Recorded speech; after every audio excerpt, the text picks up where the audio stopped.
বিশ্ববিদ্যালয়ের চেনা কোলাহলের মাঝে হঠাৎ বাঁশির সুর।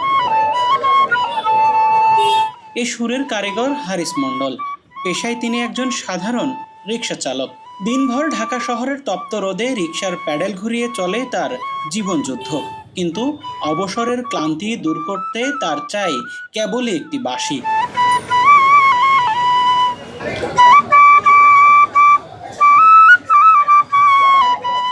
ছোটবেলা থেকে বাঁশি বাজালেও জীবনযুদ্ধের জাতাকলে তা হারিয়ে ফেলেছিলেন। সম্প্রতি কিছু শিক্ষার্থীর অনুপ্রেরণায় ফের হাতে তুলে নিয়েছেন বাঁশি। ছোটবেলা থেকেই বাঁশি বাজানো শিখছি, তারপরেও এতদিন যাবৎ আমি বাজাই নেই।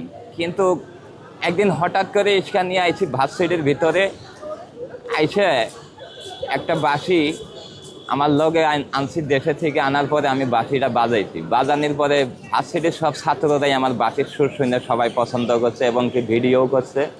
তারা গান শুনে বলে, মামা আপনি সুন্দর বাজান, আপনি বাজাইতে থাকেন। এই জন্য আমি মামা এই সুরটা আমি সারা জীবন চালিয়ে যাচ্ছি। দিনের বেশিরভাগ সময় রিকশা চালালেও যখন সুযোগ পান তখনই হাতে তুলে নেন তার প্রিয় বাঁশিটি। কখনো রমনা কালী মন্দির, কখনো শিল্পকলা, আর কখনো বা ঢাকা বিশ্ববিদ্যালয়ের বাজান বাঁশি। শিল্পীদলা একাডেমিতেও বাঁশি বাজাইছি, তারাও আমার গান শুনে পছন্দ করছে। ঢাকা বাংলা একাডেমিতেও গান করছে, তারাও আমার গান শুনে পছন্দ করে। এবং কি ঢাকা কালী মন্দিরেও আমি গান বাজাই, তারাও আমার গান পছন্দ করে। হারিস মণ্ডলের ইচ্ছে বাঁশি বাজিয়ে তিনিও একদিন দেশসেরা শিল্পী হবেন। বড় বড় অনুষ্ঠানে আমি গান বাজনা করতে চাই, এটাই হলো আমার ইচ্ছা।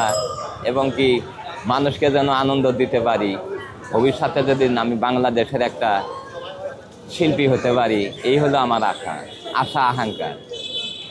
হারিসের ইচ্ছে পূরণ হবে কিনা জানি না, তবে তার এই সুর মুগ্ধ করবে যে কারো। সাইমন মুবিন পল্লব, বাংলা নিউজ 24, ঢাকা।